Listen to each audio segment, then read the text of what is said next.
Evangelho de Lucas, capítulo de número 12. Quando você abre a Bíblia, você vai encontrar Mateus, Marcos e o terceiro Evangelho, Lucas. Você caminha para o capítulo de número 12 e visualiza o versículo de número 35. A gente lê uma primeira parte até o 48, dá prosseguimento até o 53. Então vamos ler alguns versículos de Lucas 12 para termos uma compreensão melhor. Pai, a tua palavra é o teu poder para aquele que crê. Precisamos ouvir a tua voz nesse momento. E essa palavra, ela transforma as nossas vidas. Que possamos colocar em prática aquilo que o Senhor nos ensinar a partir de agora. E tenha liberdade para poder nos direcionar para aquilo que precisamos em Cristo Jesus. Amém. Versículo de número 35, capítulo 12 de Lucas diz: estejam prontos para servir e conservem acesas as suas candeias, como aqueles que esperam seu Senhor voltar de um banquete de casamento, para que quando ele chegar e bater, possam abrir a porta imediatamente. Felizes os servos cujo Senhor os encontrar vigiando quando voltar. Eu afirmo que ele se vestirá para servir, fará que se recline à mesa e virá servi-los. Mesmo que ele chegue de noite ou de madrugada, felizes os servos que o Senhor encontrar preparados. Entendam, porém, isto: se o dono da casa soubesse a que hora viria o ladrão, não permitiria que a sua casa fosse arrombada. Estejam também vocês preparados, porque o Filho do Homem virá numa hora em que não espera. Pedro perguntou: Senhor, estás contando essa parábola para nós ou para todos?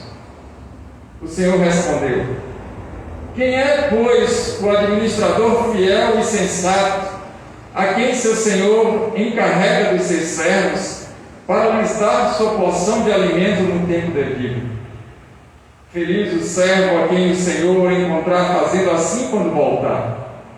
Garanto que ele o encarregará de todos os seus bens. Mas suponham que esse servo diga a si mesmo: meu Senhor se demora a voltar, e então comece a bater nos servos e nas servas, a comer, a beber e a embriagar-se. O Senhor daquele servo virá num dia em que ele não espera e numa hora que não sabe, e o punirá severamente e lhe dará um lugar com os infiéis. Aquele servo que conhece a vontade de seu Senhor e não prepara o que ele deseja, nem o realiza, receberá muitos açoites. Mas aquele que a conhece e pratica coisas merecedoras de castigo, receberá poucos açoites. A quem muito foi dado, muito será exigido, e a quem muito foi confiado, muito mais será pedido. Vim trazer fogo à terra, e como gostaria que já estivesse aceso, mas tenho que passar por um batismo, e como estou angustiado até que ele se realize. Vocês pensam que vinham trazer paz à terra? Não, eu digo a vocês, ao contrário, vim trazer divisão. De agora em diante haverá 5 numa família divididos uns contra os outros, 3 contra 2 e 2 contra 3. Estarão divididos pai contra filho e filho contra pai, mãe contra filha e filha contra mãe, sogra contra nora e nora contra sogra. Até aqui. A primeira parte ele vai trabalhar aí com a prontidão do serviço, e numa segunda parte ele vai falar sobre a divisão e não mais paz. Então a gente poderia falar sobre a temática nesse contexto do capítulo 12, do 35 até o 53, dizendo que precisamos ter cuidado com as negligências. O capítulo de número 12 de Lucas, ele vai nos ensinar algumas coisas importantes. Primeiro, vai trazer algumas advertências contra as motivações, e ele combate diretamente a hipocrisia. Depois ele vai falar da parábola do rico insensato, vai bater de frente com a avareza, e ele conclui falando sobre as preocupações da vida, indo de encontro à ansiedade.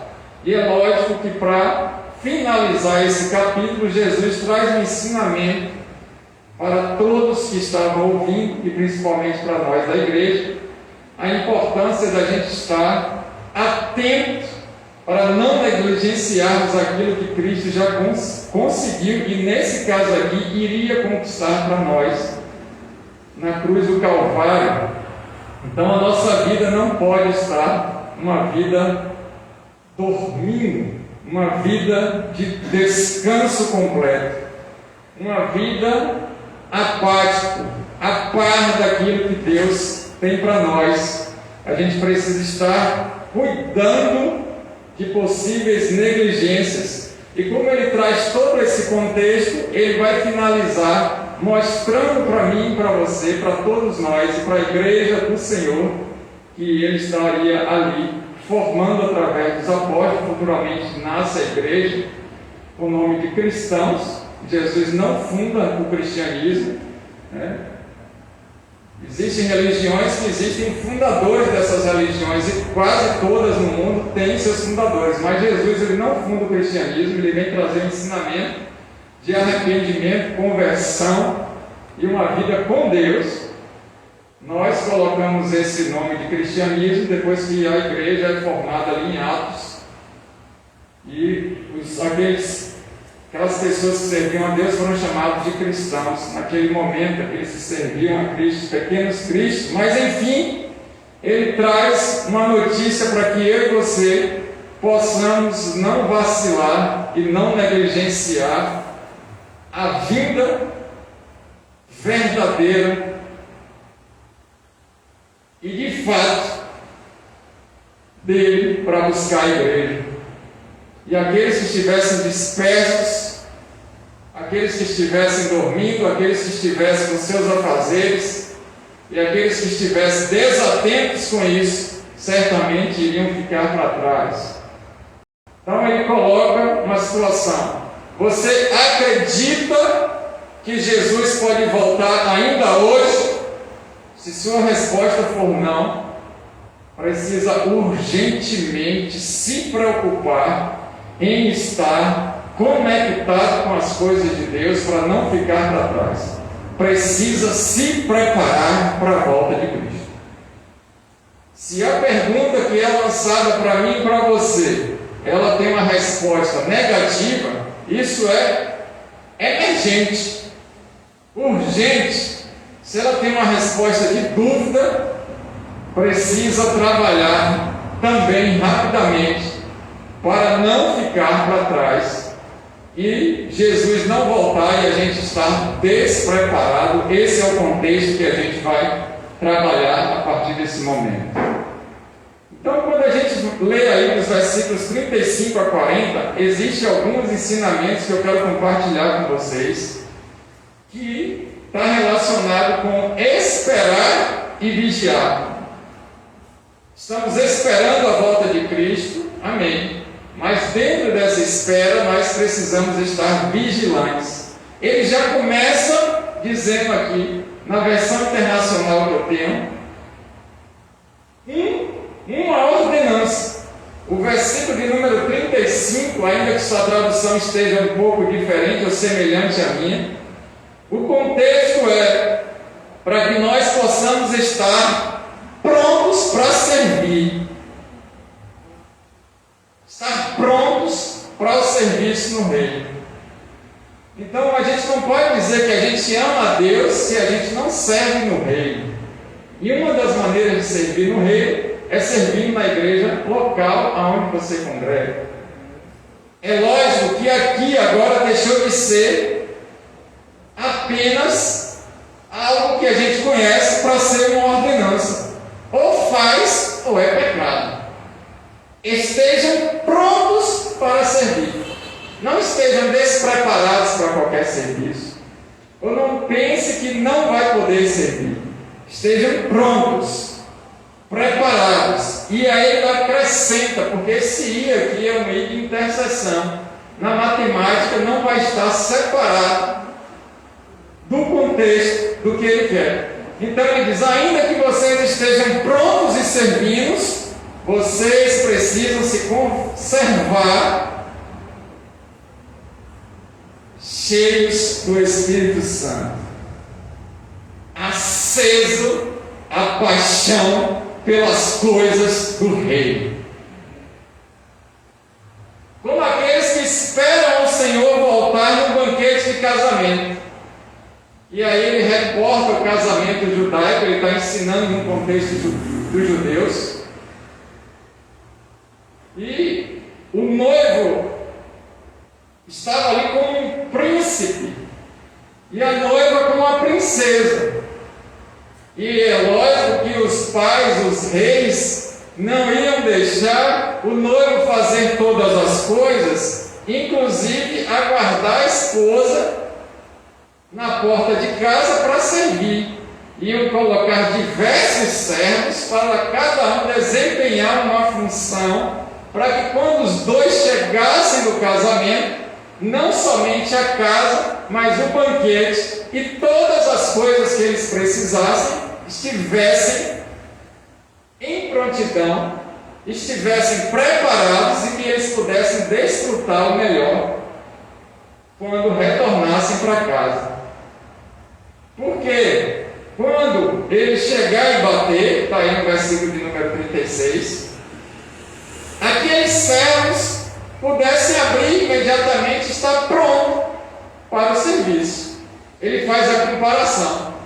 E é lógico que Jesus é o nosso noivo e ele vem buscar a noiva, e quando ele chegar, ele quer que tudo esteja preparado, e nós, não somente nessa conjectura de noiva, mas também de servos, precisamos estar com tudo preparado para recebê-lo e fazer tudo o que ele quer.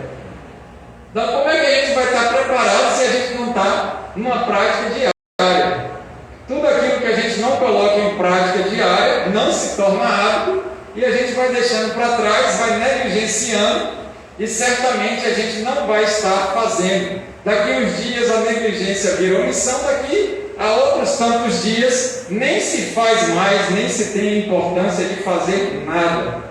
Então ele faz essa comparação e diz assim: quando eu retornar e vocês estiverem lá na casa, e a gente está indo para a nossa mansão celestial, amém? Quem vai servir é o próprio Cristo. O Rei dos Reis vai estar servindo a mim e a você. Nós agora não vamos ser levados para o servir. Quando nós chegarmos lá, Ele vai servir. Por isso que Ele já vai separar aqueles que entenderam esse princípio aqui na terra e aqueles que não entenderam. A separação já vai ser feita por aqui, porque se a gente chegar lá sem essa preparação, ele não vai poder servir a gente. E é essa parábola que ele traz de ensinamento. E ele diz assim: bem-aventurados os servos, no versículo de número 37, cujo Senhor os encontrar vigiando. Então a gente está em atividade, esperando Ele, ao mesmo tempo vigilante. A gente não está em sono profundo, desapercebido, inerte, parado, desatento. A gente está vigiando. A ordem é vigiar e orar. Não adianta orar muito e não ter vigilância. A vigilância antecede a oração. E vigilância de quê? Tantas coisas acontecendo nesses dias. os atrativos do pecado, os entretenimentos para dispersar o nosso tempo, a rede social, o avanço tecnológico, para furtar o nosso tempo de comunhão com o Espírito Santo. Tantas coisas que fazem o nosso tempo ser desvaído, ser disperso, ser colocado para uma prioridade que não o reino. Existe um princípio do reino que diz: primeiro buscai o reino de Deus e a sua justiça, e as demais coisas lhe serão. Então ele vai trabalhar com princípios em cima do mandamento. Existe o princípio, mas o mandamento é a ordem dele para que se cumpra já. E ele diz assim ainda: eu afirmo, olha o que Jesus está dizendo para mim e para você, que ele se vestirá para servir, fará que se recline à mesa e virá servi-los. É verdade e é fato que Jesus vai nos servir lá na glória. Ele é o nosso líder, Ele é o nosso Senhor e Ele é o nosso Deus. Vamos aprender dele, que é manso e humilde de coração. Então, quem é que a gente serve? A Cristo? Então precisa servir no reino. Por isso que muitos vão dizer: você é crente?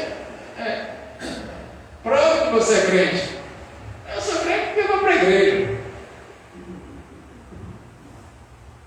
Tiago vai dizer que os demônios também são crentes e ficam com medo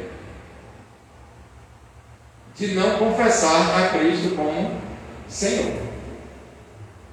Então está escrito lá no livro de Tiago que os demônios estremecem quando se fala a respeito de Jesus Cristo, o Senhor.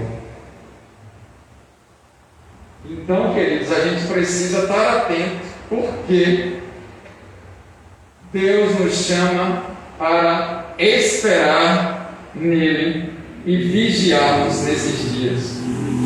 Continuando a passagem, diz assim no 38: mesmo que ele chegue de noite ou de madrugada, felizes os servos que o Senhor encontrar preparados.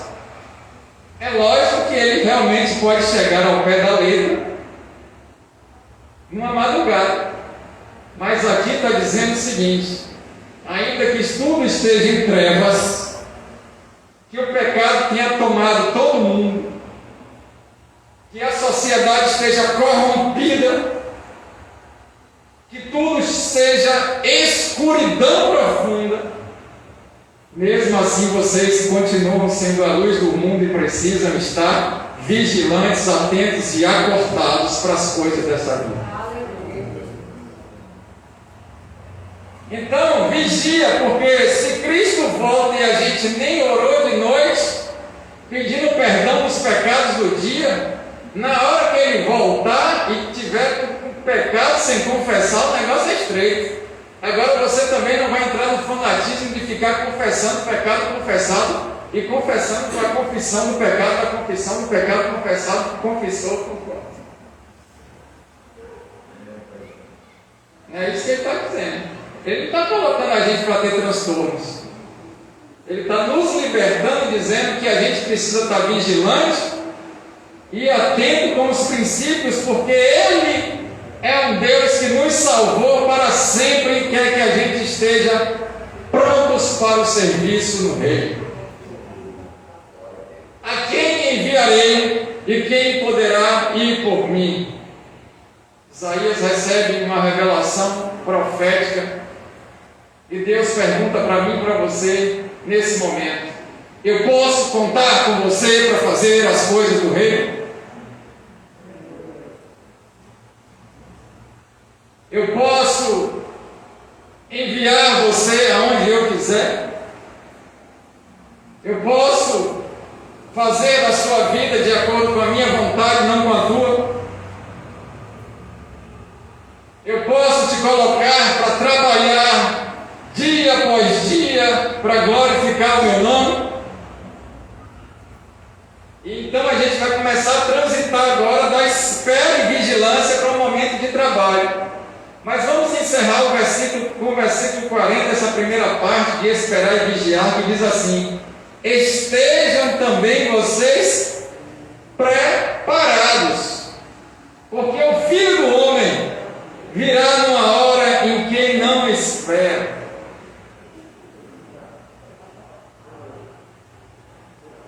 Jesus vai voltar em 2 de fevereiro de 2022. Alguém ouviu essa conversa maluca de novo?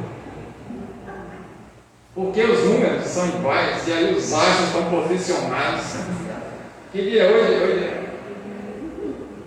Jesus não voltou, pessoal.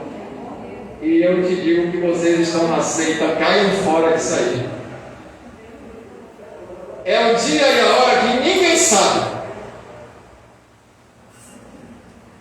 Mas quando ouvir guerras, rumores de guerras, nações contra as nações, filhos contra os pais, pais contra filhos, ações da natureza, terremotos, maremotos, tsunamis, estrelas dando sinal, a natureza, fiquem atentos, porque está próximo das dores, para que ele retorne.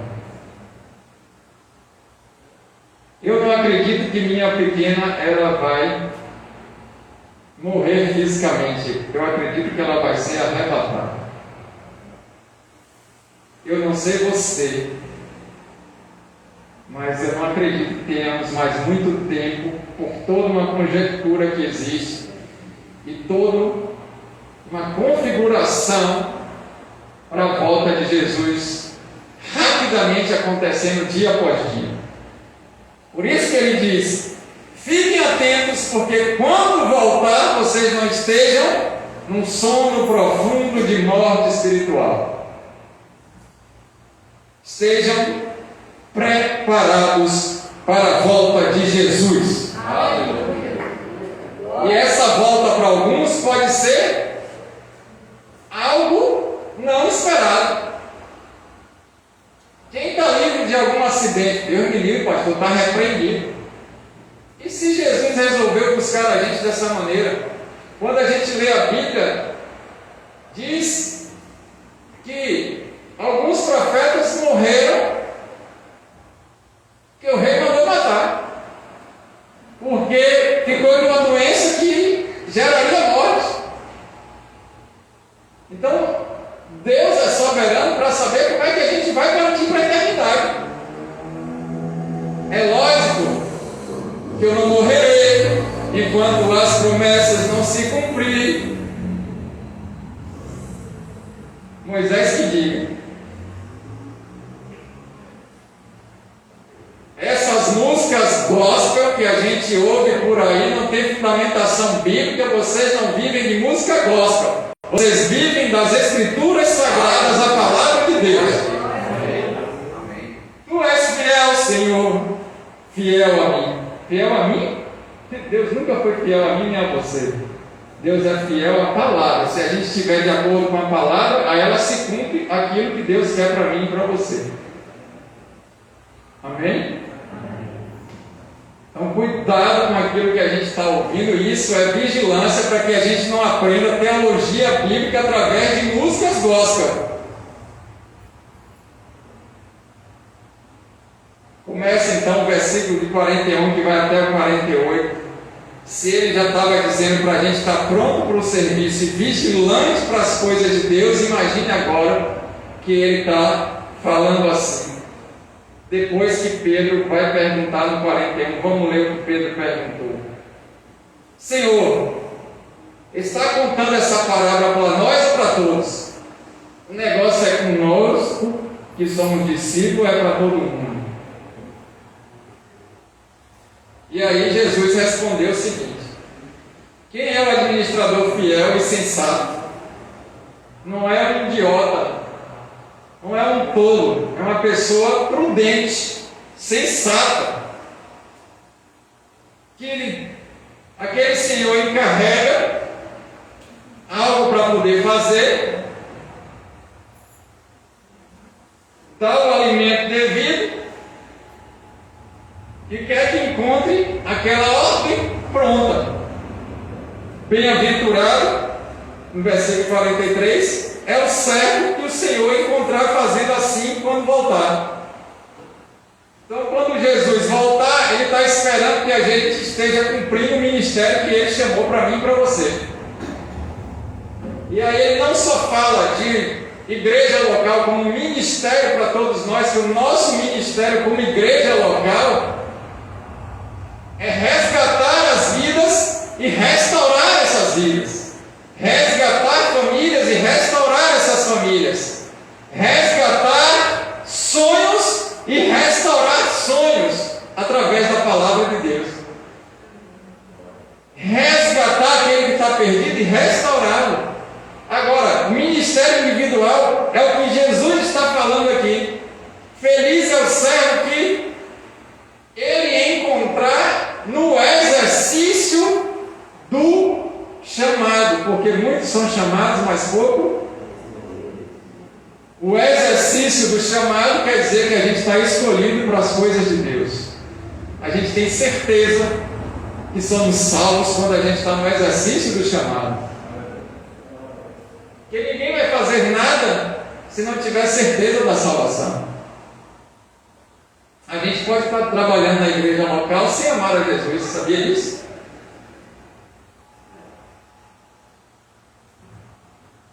Mas a gente também pode, por amar muito a Jesus, trabalhar no reino. Ô glória! Na saída do plantão encontrei alguns colegas antigos, alguns colegas da minha geração,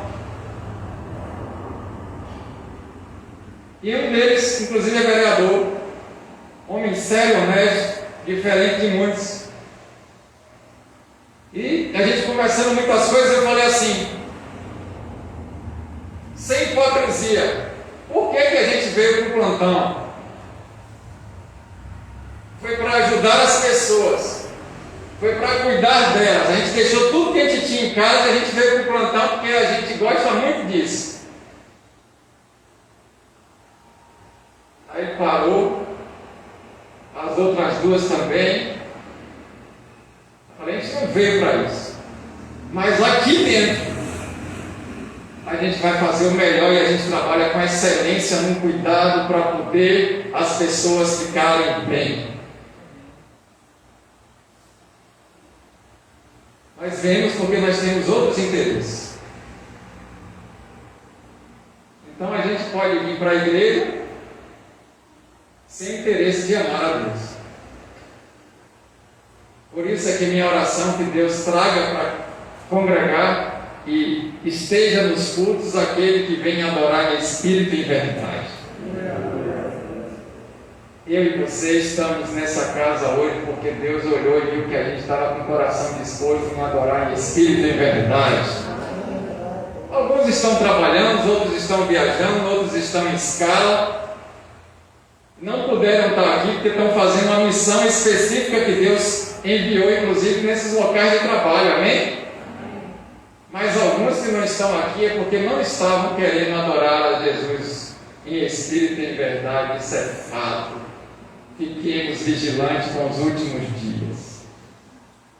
Por que eu digo isso? Começou um campeonato lá, numa quadra de tênis de praia, uma cidade não litorânea,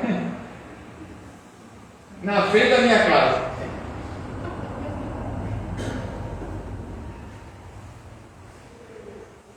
Esse negócio começou 8h30 da manhã de ontem, 1h da tarde, antecedendo o treinamento da sexta-feira, caiu um toró, e eu só vi, um toró incrível, o pessoal treinando. No sábado, 1h da tarde, eu não conseguia nem abrir o olho. A gente abriu a casa toda para poder ventilar. Ali onde eu moro, pelo menos, estava assim um sol terrível. E eles estavam disputando um campeonato para uma coroa corruptível. Entraram na noite, comemorando a semifinal ou final, que eu não sei se aconteceu. 9 horas da manhã hoje, a rua estava lotada de veículos, com torcida organizada. E eu deixei eles no final do processo. Os filhos das trevas são mais vigilantes do que os filhos da luz. Ô pastor, eu não tenho como fazer isso hoje não, porque está muito sol. É porque está muita chuva. Está nublado. A temperatura hoje está 25. Ou está 35. Eu só tenho um. Se eu tivesse 100. Ô pastor, se eu tivesse livro, eu só tenho 100. Não é para mim. É para o rei. Então, qual é a nossa intenção do coração para realizar aquilo que é para o rei? Feliz o servo que o Senhor encontrar fazendo assim quando voltar. Garanto que ele o encarregará de todos os seus bens, porque aquele que é fiel no pouco, Deus acrescenta ao muito. E aqui a gente tem que fazer uma lacuna, abrir um parênteses, para dizer o seguinte: muitos vão achar que a gente não tem sucesso nenhum, porque a gente decidiu não fazer muitas coisas e conquistar muitas coisas, porque o nosso tempo agora é mais dedicado para as coisas de Deus do que nas coisas dessa vida. Mas para quem está nesse mundo, o sucesso, a fama, o poder, o cargo, as conquistas, as posses, o dinheiro, o egoísmo, a avareza é muito mais importante do que as coisas espirituais. Muitos negligenciam a vida espiritual achando que nunca vai morrer, ou que ainda tem uma vida toda pela frente para poder decidir o que quer. Diga-se de passagem que 95% das religiões acreditam numa vida após a morte. Mas nós que somos cristãos, que somos convertidos, que somos protestantes, protestamos contra o pecado, como estamos hoje em relação à vinda de Cristo, que pode ser a qualquer momento? Espera aí, Jesus, aguenta um pouquinho aí que eu ainda vou apertar esse parafuso aqui. Não deixe para amanhã o que você poderia ter feito ontem. Legal? Fala igual minha pequena, legal ou não legal? Então muitas vezes a gente vai ter que deixar as nossas coisas, os nossos interesses para depois, porque o interesse de Deus no reino é maior do que os nossos próprios interesses. As nossas dores e sofrimentos não são maiores do que o nosso propósito. Amém? Mas suponha no 45 que esse servo diga a si mesmo: meu Senhor se demora de voltar. Já conheço essa história há mais de 2000 anos. Até agora Jesus não voltou. Eu estou vendo todo mundo fazendo tudo errado, todo mundo ficando rico, roubando, enganando. Isso mesmo. Eles seriam de mal a pior, enganando e sendo enganados. E quando eu olhei para tudo isso, eu disse: esses ímpios, essas pessoas iníquas fazem tudo isso, está tudo dando certo. E já chega a ponto de dizer assim: e eles aprontam e o Senhor parece que não está nem vendo. Mas o que é que o Senhor vê em mim para poder me castigar dessa maneira, Deus? Minha vida já é breve, eu estou andando contigo e tudo que eu estou sofrendo, e os outros você não está nem ligando. Asaf pensou da mesma coisa e disse assim, no Salmo 73: mas quando entrei na presença de Deus, no trono do Altíssimo, eu vi o final da vida deles. E aí veio aquela revigoração, porque nós não temos nem 100, nem 150, nem 200 anos. Nós vamos ter anos eternos, uma vida para sempre com Ele na glória. Então é o que eu costumo dizer: as nossas dores e sofrimentos dessa era não se compararão àquele grande dia onde Jesus vai vir e servir a mesa para mim e para você. Bendito do meu Pai, venham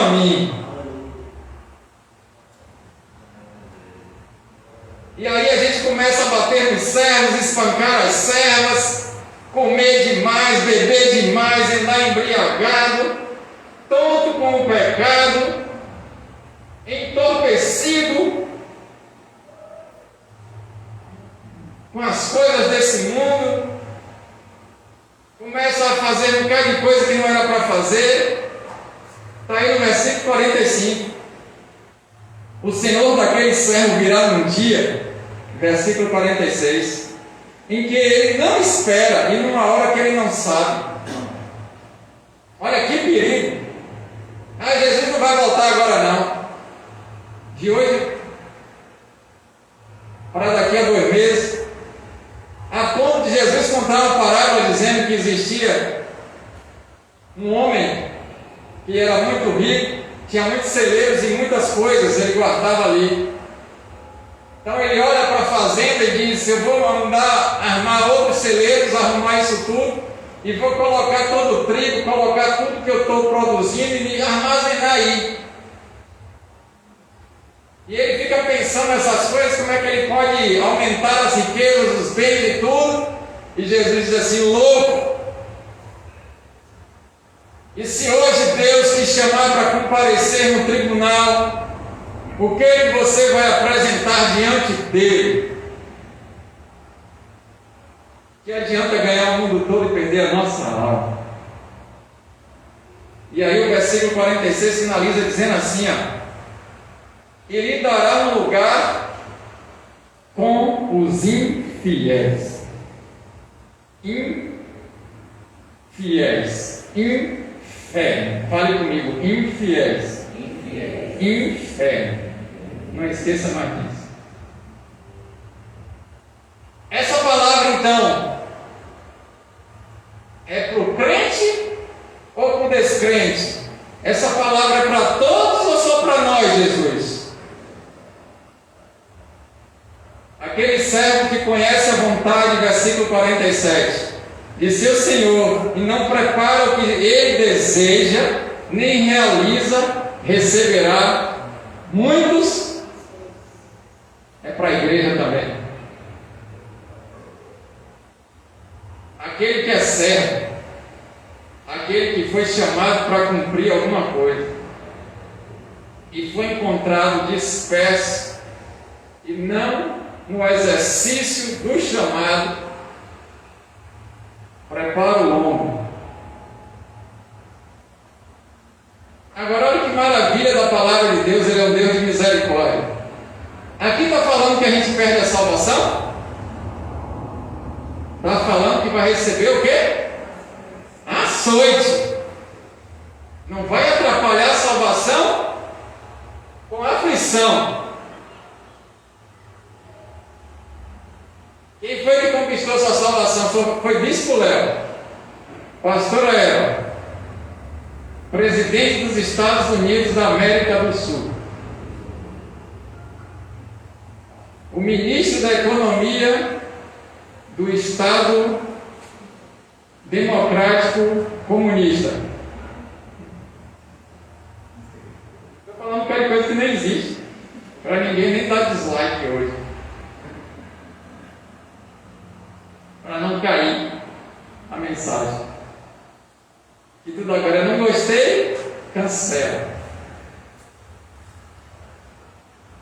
Quem conquistou a nossa salvação foi Cristo, ninguém pode nos arrebatar da mão dele.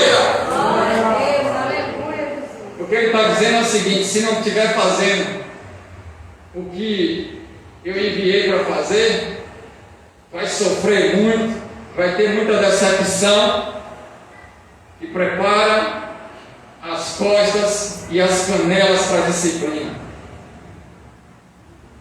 Por que as costas e a canela? Porque lá em Deuteronômio vai dizer que o ensino da criança, que hoje não pode mais ser assim, era com a vara verde. E quem já viveu nessa época sabe que é vara verde nas pernas. Então muita gente no nosso meio está perecendo e passando problema, tendo situação delicada, difícil, está recebendo açoite, mas isso não é para a morte, é para poder se corrigir, é para poder refletir a vida, é para poder estar alinhado, é uma disciplina amorosa de Deus para poder nos colocar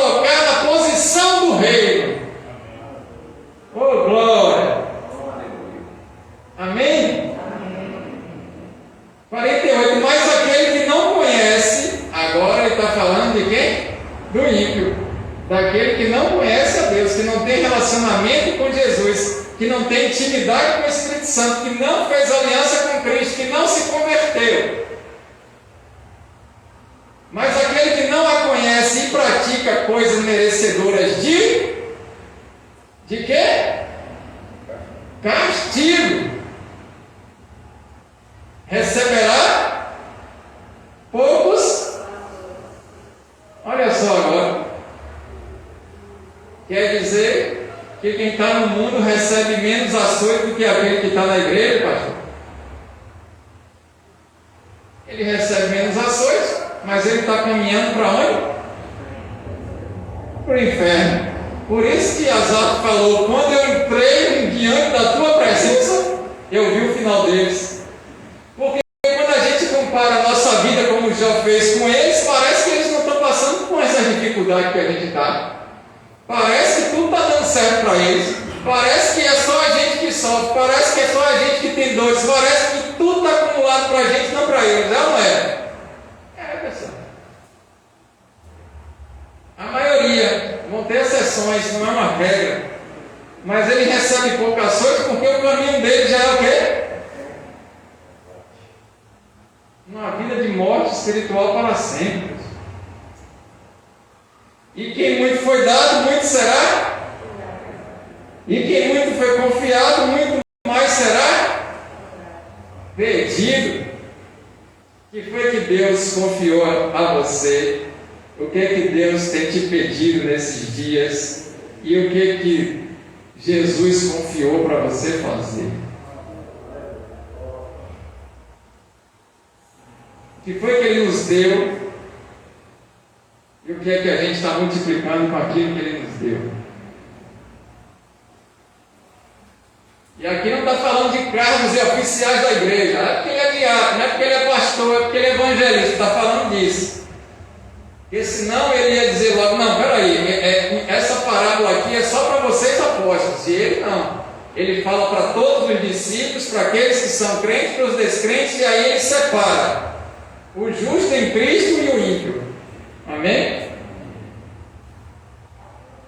É claro que vai ter algumas exigências para aqueles que são oficiais, diferentes para aqueles que não são oficiais, são aqueles que são os cargos na igreja locais. E ele termina dizendo assim: a quem eu muito dei, muito eu cobrarei, e a quem muito eu confiei, muito mais eu vou pedir. Nosso Senhor, Ele é exigente, mas Ele é cheio de compaixão e misericórdia. Ele nos dá muitas dádivas, muitos presentes, mas quer que a gente esteja esperando a volta dEle, vigilante no dia a dia e trabalhando no reino. E então Ele vai fazer agora uma pausa e entra rapidamente, já que a gente está vigilante, esperando e trabalhando no reino, para a gente guerrear. Chegou a hora da batalha e tomar posse daquilo que Deus já prometeu para mim e você, porque o reino de Deus é tomado na força. Se a gente já está atento, já é um servo fiel, partir para cima do adversário e saquear o inferno. Partir para cima e não ficar parado, estagnado, derrotado, humilhado, acabado, mas avançar.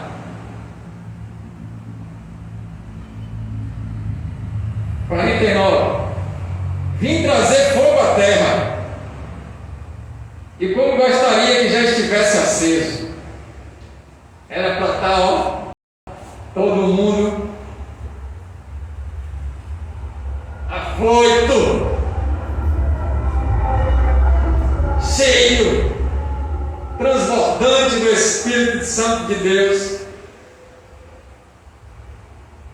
transparecendo o fruto do Espírito, demonstrando os dons espirituais, repleto da palavra. mas eles não estão acesos assim, eu estou trazendo é fogo. Ah, se eles estivessem acesos. Mas eu tenho que passar por um batismo, e como eu estou angustiado até que ele se realize. E ele fala do cálice da salvação ali, já dizendo, o batismo já tinha acontecido de Jesus, batismo nas águas, o arrependimento que ele demonstrou que todos nós precisamos nos arrepender dos nossos pecados, confessar esses pecados e caminhar se esforçando para não mais praticar os pecados. Ele está trazendo agora um entendimento de arrependimento. Jesus agora ia passar por uma angústia de um batismo por causa dos pecados da humanidade. E é lógico que a gente sabe a história, ele se concretizou, aconteceu, e ele nos ensina para que a gente também ande numa vida de arrependimento diário dos nossos pecados e confissão deles, numa busca incessante por Deus, uma vida que entende e se humilha na presença de Deus, reconhecendo que somos pecadores, infiéis, humanos limitados, carecemos da misericórdia e do perdão do Senhor. Vocês pensam que eu vim trazer paz? Agora eu fiquei confuso, pastor, porque nesses dias eu li aí, eis que eu dou a paz, não que o mundo te dá ou te oferece, mas a paz que eu vos dou. E agora está dizendo que eu não vim trazer paz, estou todo confuso com essa Bíblia. A paz que ele está dizendo é porque o reino de Deus é chegado em nós, está dentro de nós o reino. Essa paz é interior, ainda que o mundo esteja em guerra, que esteja em conflito, que esteja corrupto, que esteja em pecado, que tudo está acontecendo de ruim, a gente está em paz com o nosso Deus, porque a gente sabe o Pai que a gente serve e a nossa salvação está garantida para sempre. Mas aqui ele está falando de um ambiente externo, não interno. Então Jesus, ele não veio trazer a paz, ele veio trazer espada.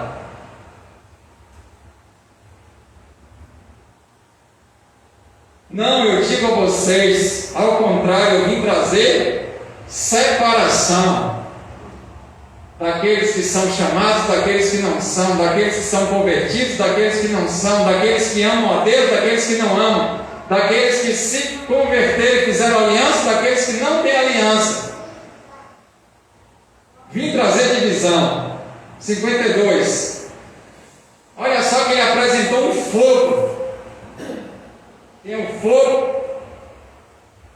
Quando a gente pensa em fogo, a gente lembra de um ourives derretendo o ouro para tirar as impurezas e da prata também. Então passa pelo fogo para retirar todas as escórias da prata, todas as impurezas do ouro. Deus é um Deus que Ele é o fogo consumidor para aqueles que não estão com Ele, mas é um fogo depurador, um fogo purificador para aqueles que andam com Ele. Ele vai retirando as nossas mazelas, Ele vai nos limpando das nossas imundícias, Ele vai reestruturando a nossa vida para poder estarmos semelhantes à perfeição que é estar em Cristo Jesus, o nosso Senhor. O fogo sujo, o arrependimento no batismo também, essa purificação, uma exigência de busca de santidade, uma exigência de comunhão com Deus para estar separados, santos. E ele vai dizer, de agora em diante, então, vão ter 5 pessoas na família, casal mais 3 filhos. Vai ter o casal mais filhos e mais sogro, sogra. Vai ter agregados nessa família, tios. E o terceiro ponto é a divisão. Vão estar divididos mesmo. O pai vai estar contra o filho contra o pai, nora contra a sogra e por aí vai. Tá maluco? Para com isso. Está ficando exagerado nas coisas. Não é bem assim. E aquele tumulto, aquela opressão dispersão, aquele conflito de pensamentos, aquela perseguição dos próprios familiares, a não aceitabilidade deles, achando que pode servir a Deus da maneira que eles pensam ou acham. Deus já deixou tudo escrito para a gente servi-lo da maneira que Ele determinou, não é da maneira que eu penso, da maneira que você acredita, da maneira que o outro acha, é da maneira que Ele quer que seja adorado, e ponto final. Ele é soberano e Senhor, Ele é o Criador, Ele nos criou para o exercício de um chamado específico para adorar como Ele quer. Então o culto tem uma liturgia de adoração como Ele descreveu. Não é como a gente pensa que deve ser. O altar não é palco. O altar também não é palanque. Do púlpito deve sair a palavra de boa nova para a conversão das nossas vidas.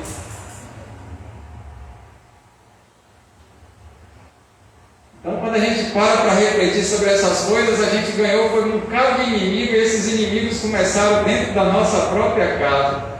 Porque aquele que não deixar o pai e a mãe e os irmãos não é digno de ser discípulo de Jesus, disse o próprio Cristo, quando a mãe e os irmãos foram tirar ele da obra que ele estava realizando no meio do povo. Eu falei em abandono? Eu falei em desonra, desrespeito? Não. Estou falando que a gente precisa abrir mão de tudo e todos, porque o primeiro mandamento é amar a Deus de todo o coração, de toda a alma, de todo entendimento, de toda a força. Será que a gente ama mais o nosso cônjuge, nossos filhos? Será que a gente ama mais a nossa própria vida do que a Ele? Estejam vigilantes e trabalhando isso na mente para não ser pego de surpresa.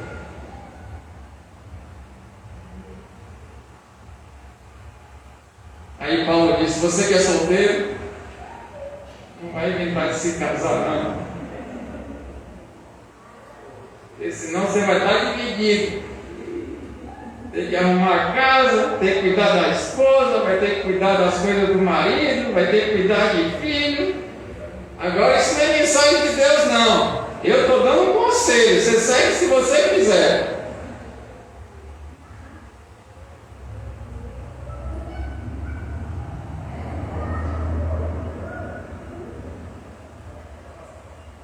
Eu falei como é, eu estou a 700 quilômetros, minha menina estava com uma gripe simples, que quando eu chego lá, 2 dias depois, 700 quilômetros de distância, ela está com sinal de Covid. E agora, vou fazer o quê?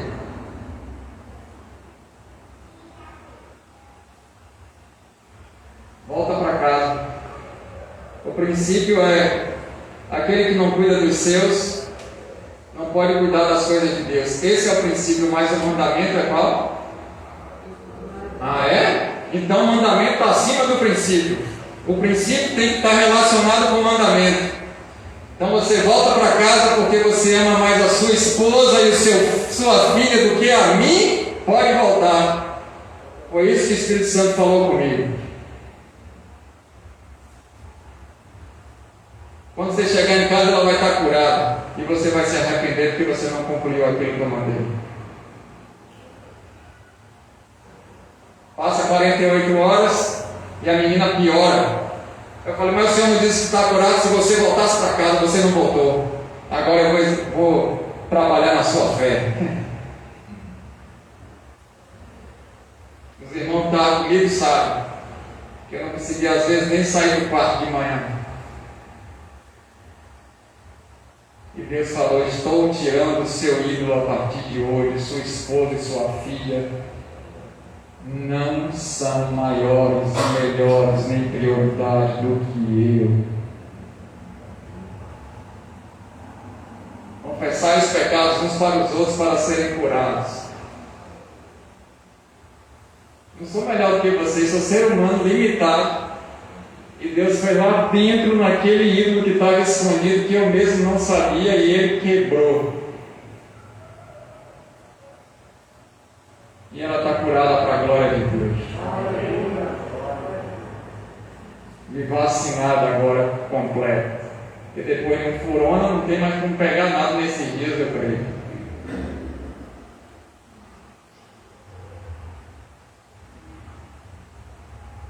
É assim que Deus faz, queridos.